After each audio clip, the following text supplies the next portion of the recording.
เอาคลิปนี้เราก็มาเบิ่งวิธีการส่นเขางัวแบบพื้นบ้านของเรา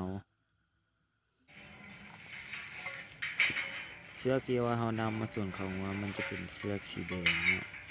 เขาเสือกแม่งมันจะทนทานอันเนี้ยมันจะบ่โดกไว้เนาะ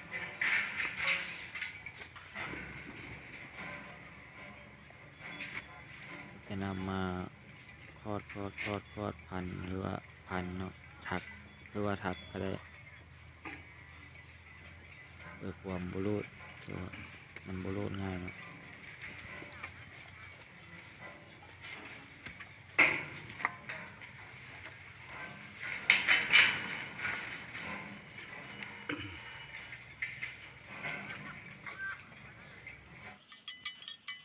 อันนี้ก็บรรยากาศที่ว่าอ้อมคอกงัวของเรานั่นก็คือเถียงนาเนาะบรรยากาศอ้อมคอกงัวของเราในกลางทุ่งนาเลย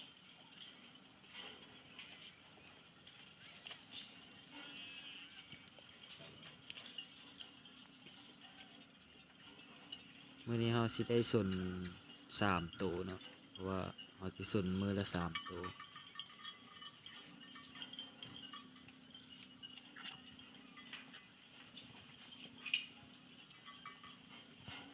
อันนี้ก็คืองัวภายในคอกนางโตกับบ้านที่ส่วนนางโตก็ส่วนแล้วแหละนี่ก็คือแกะ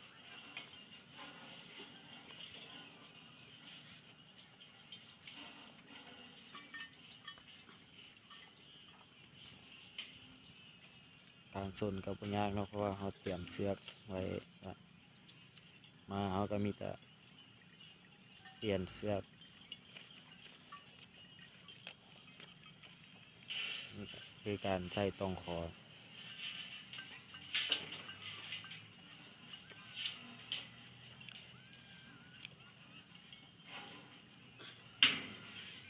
จะได้ส่องใช้ตองคอ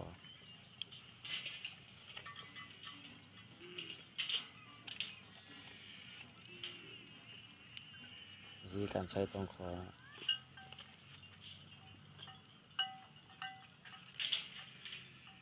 เราจะได้ทักเป็นเกลียว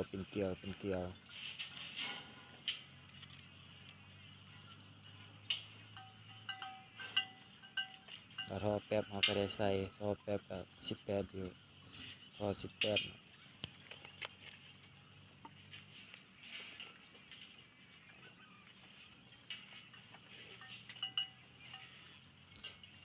เนาะที่ส่วนเขามันก็ส่วนแบบพอดีเนาะ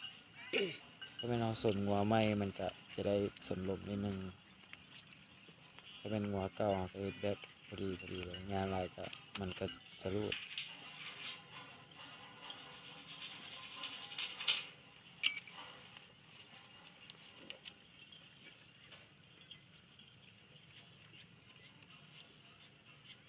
แกะเราสิมีทั้งหมด3ตัวแต่ว่ามันไปนำงัวเนาะแต่ละมือมันจะไปซอกหากินตามท้องนานำงัวโพ้นแต่ละมืออันนั้นก็เอาส่วนแล้วเนาะ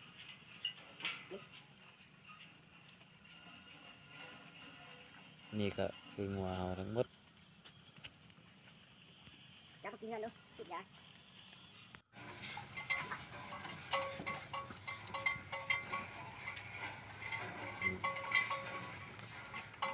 เลียกินให้ครับ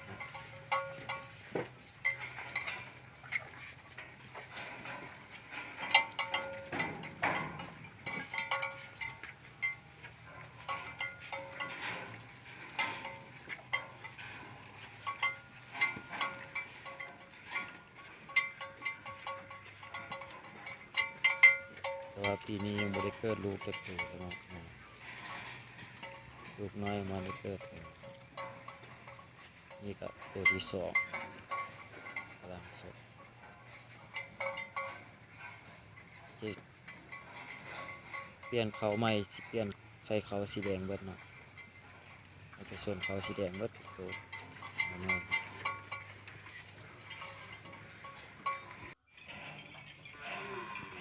อันนี้ตัวที่3เนาะ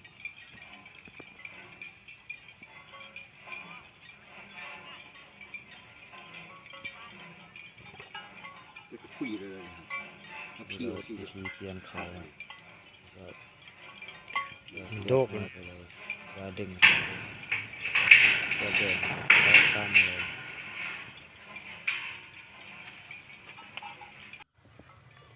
ก็ขอขอบใจเนาะที่รับชมเนาะคลิปหน้าเราสิพาไปเบิ่งการหนีบหูงัวหรือว่าใส่น้ำเบิ่งงัวเนาะ